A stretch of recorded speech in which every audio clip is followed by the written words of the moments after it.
ನಂದಿನಿ ಹಾಲಿನ ದರವನ್ನ 4 ರೂಪಾಯಿ ಏರಿಕೆ ಮಾಡಿದೆ. ಪ್ರತಿ ಲೀಟರ್ ಹಾಲಿನ ಮೇಲೆ 4 ರೂಪಾಯಿ ದರವನ್ನ ಹೆಚ್ಚಳ ಮಾಡಿ ಸಚಿವ ಸಂಪುಟ ಇವತ್ತು ಅನುಮೋದನೆಯನ್ನ ಕೂಡ ನೀಡಿದೆ. ಪ್ರತಿ ಲೀಟರ್ಗೆ 5 ರೂಪಾಯಿ ಹೆಚ್ಚಳ ಮಾಡಬೇಕು ಅಂತ ಒಕ್ಕೂಟಗಳು ಮನವಿಯನ್ನ ಮಾಡಿತ್ತು. ಆದರೆ ಸರ್ಕಾರ ಸಿಎಂ ನೇತೃತ್ವದಲ್ಲಿ ನಡೆದಂತಹ ಕ್ಯಾಬಿನೆಟ್ ಸಭೆಯಲ್ಲಿ 4 ರೂಪಾಯಿ ಹೆಚ್ಚಳ ಮಾಡೋದಕ್ಕೆ ಒಪ್ಪಿಗೆಯನ್ನ ಕೊಟ್ಟಿದೆ. ಹಾಲಿನ ಒಕ್ಕೂಟಗಳು ದರ ಏರಿಕೆಯ ಪ್ರಸ್ತಾವವನ್ನ ಸಲ್ಲಿಕೆ ಮಾಡಿತ್ತು. ಜೊತೆಗೆ ಚರ್ಚೆಯನ್ನ ಮಾಡಲಾಗುತ್ತೆ ಅನ್ನುವಂಥ ಭರವಸೆಯನ್ನ ಸರ್ಕಾರ ಕೊಟ್ಟಿತ್ತು.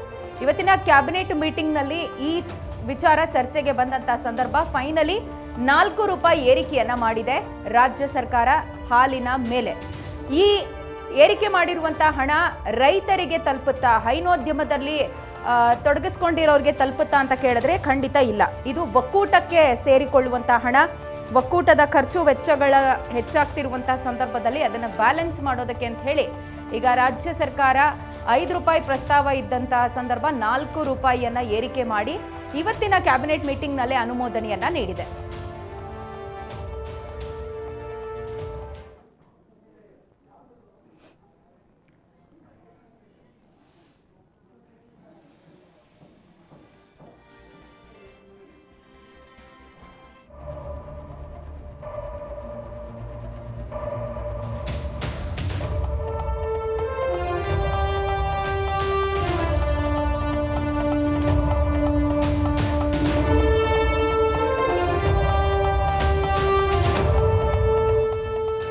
ಇವತ್ತಿನ ಕ್ಯಾಬಿನೆಟ್ ಸಭೆಯಲ್ಲಿ ಹಾಲಿನ ದರ ಹೆಚ್ಚಳದ ಜೊತೆಗೇನೆ ವಿದ್ಯುತ್ ದರಕ್ಕೆ ಕೂಡ ಕೈ ಹಾಕಲಾಗಿದೆ.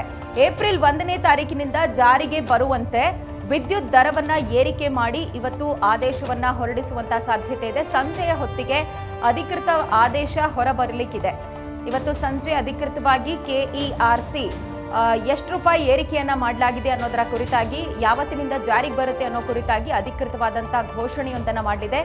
ಏಪ್ರಿಲ್ 1ರಿಂದಾನೇ ಹೊಸ ವಿದ್ಯುತ್ ದರ ಜಾರಿ ಆಗುತ್ತೆ ಅನ್ನುವಂತಹ ಡೀಟೇಲ್ಸ್ ಲಭ್ಯ ಆಗ್ತಾ ಇದೆ. ಹಾಲಿನ ದರ ಏರಿಕೆಯ ಬಳಿಕ ರಾಜ್ಯದ ಜನತೆಗೆ ಇದೀಗ ಕರೆಂಟ್ ಶಾಕ್ ಎದುರಾಗ್ತಾ ಇದೆ. ಕ್ಯಾಬಿನೆಟ್ ಸಭೆಯಲ್ಲಿ 2 ಪ್ರಮುಖವಾದಂತಹ ನಿರ್ಧಾರವನ್ನ ತೆಗೆದುಕೊಂಡಿದೆ. ಅದು ಸಾರ್ವಜನಿಕರ ಜೇಬಿಗೆ ಕತ್ತರಿ ಬೀಳುವಂತಹ ಯೋಜನೆಗಳು.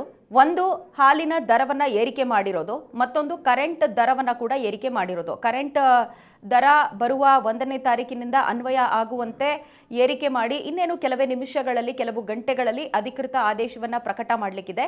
ಮತ್ತೊಂದು ಕಡೆ ಹಾಲಿನ ಒಕ್ಕೂಟಗಳು 5 ರೂಪಾಯಿ ಹೆಚ್ಚಳ ಮಾಡಬೇಕು ಅನ್ನುವಂಥ ಪ್ರಸ್ತಾವವನ್ನ ಏನು ಸರ್ಕಾರದ ಮುಂದೆ ಸಲ್ಲಿಸಿದ್ವು, ಅದಕ್ಕೆ ಸಂಬಂಧಪಟ್ಟಂತೆ ಚರ್ಚೆಯನ್ನ ಮಾಡಿದ ಬಳಿಕ ಕ್ಯಾಬಿನೆಟ್ನಲ್ಲಿ ತೀರ್ಮಾನವನ್ನ ತೆಗೆದುಕೊಳ್ಳಲಾಗಿದೆ. 4 ರೂಪಾಯಿ ದರವನ್ನ ಏರಿಕೆ ಮಾಡಿರುವಂಥದ್ದು. ಇದಕ್ಕೆ ರೈತರೆಲ್ಲ ವಿರೋಧವನ್ನ ವ್ಯಕ್ತಪಡಿಸಿದ್ರು. ಹೈನೋದ್ಯಮದಲ್ಲಿ ಇರುವಂಥವರು ವಿರೋಧ ವ್ಯಕ್ತಪಡಿಸಿದ್ರು. ವೈ? ಬಿಕಾಸ್ ನೀವೇನು ಅಮೌಂಟನ್ನು ಜಾಸ್ತಿ ಮಾಡ್ತೀರಾ, ಆ ದುಡ್ಡು ರೈತರಿಗೆ ಸಿಗೋದಿಲ್ಲ, ಅದಕ್ಕೋಸ್ಕರ ದರ ಏರಿಕೆ ಮಾಡುವಂಥದ್ದು ಬೇಡ ಅನ್ನುವಂಥ ವಿರೋಧ ವ್ಯಕ್ತ ಆಗಿತ್ತು. ಆದರೆ ಒಕ್ಕೂಟಗಳಿಗೆ ಹಣದ ಅವಶ್ಯಕತೆ ಇದೆ, ಒಂದಷ್ಟು ಎಕ್ಸ್ಪೆನ್ಸಸ್ಸನ್ನು ಬ್ಯಾಲೆನ್ಸ್ ಮಾಡಬೇಕಾಗಿರುವಂತಹ ಅನಿವಾರ್ಯತೆ ಇರೋದರಿಂದಾಗಿ ನೀವು ದರವನ್ನು ಹೆಚ್ಚಳ ಮಾಡಬೇಕು ಅಂತ ಒಕ್ಕೂಟಗಳು ಮನವಿಯನ್ನು ಸಲ್ಲಿಕೆ ಮಾಡಿದ್ವು. ಅದರಂತೆ ಇದೀಗ ರಾಜ್ಯ ಸರ್ಕಾರ 4 ರೂಪಾಯಿ ಹೆಚ್ಚಳ ಮಾಡಿದೆ.